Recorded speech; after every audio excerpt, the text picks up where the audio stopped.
So in this video, I will be discussing some creative lighting techniques using my Speedlight off camera and show you how I transformed this scene into this.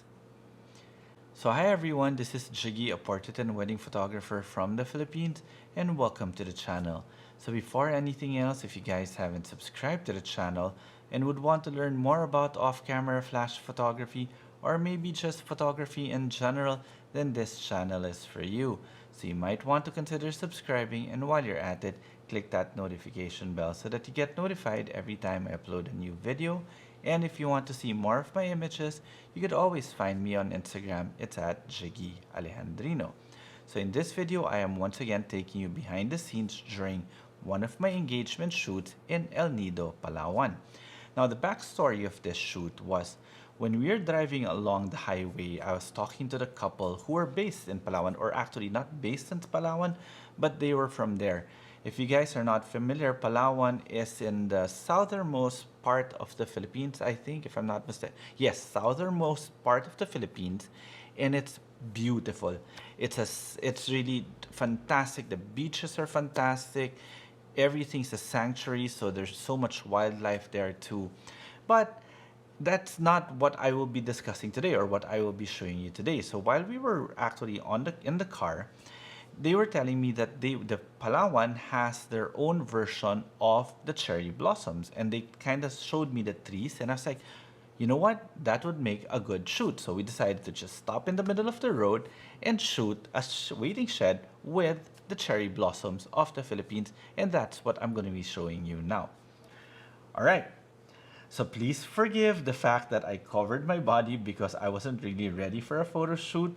Good thing that my assistant photographer did decide to shoot some behind the scenes photos of this particular layout so I can share it with you guys. So most of the images that has me in it, I blacked it out because I think I was wearing something really thin. It's really embarrassing, and my board shorts were not something that's fit for this channel. So, all right. So the camera that I used at this time was my Sony A7R Mark II in a 55mm 1.8 Zeiss lens. It's a Sony Zeiss lens, one of my favorite lenses because of the fact that it's so light and so small and gives amazing image quality.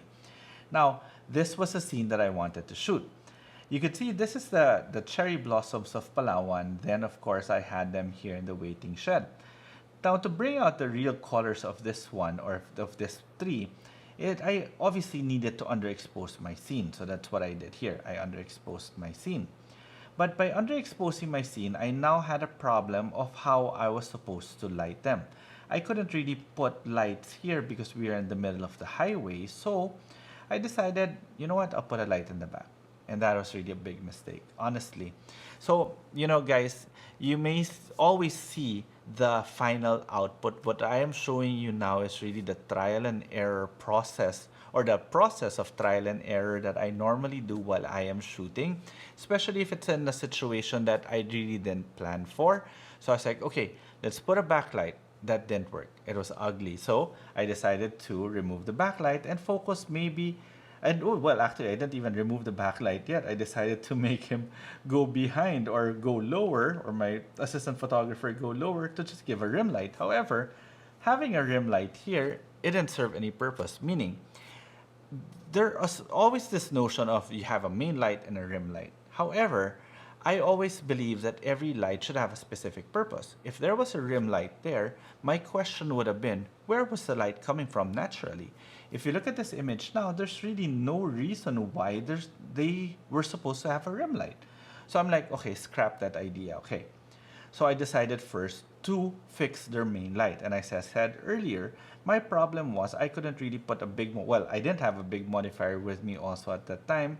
And I didn't want the light coming from any direction, because if I had the light coming from this direction or this direction, you could see in the back, the light was relatively flat. So again, there's no reason for light to be coming from that general direction. So what I decided to do was just put my light here using a Justin clamp.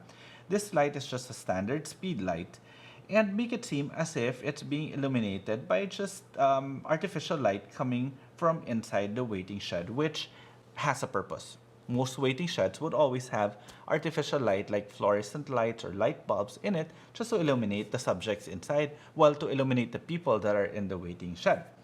So with that out of the way, I think I need to tweak it a little bit more. So you can see here, I tried pointing it down.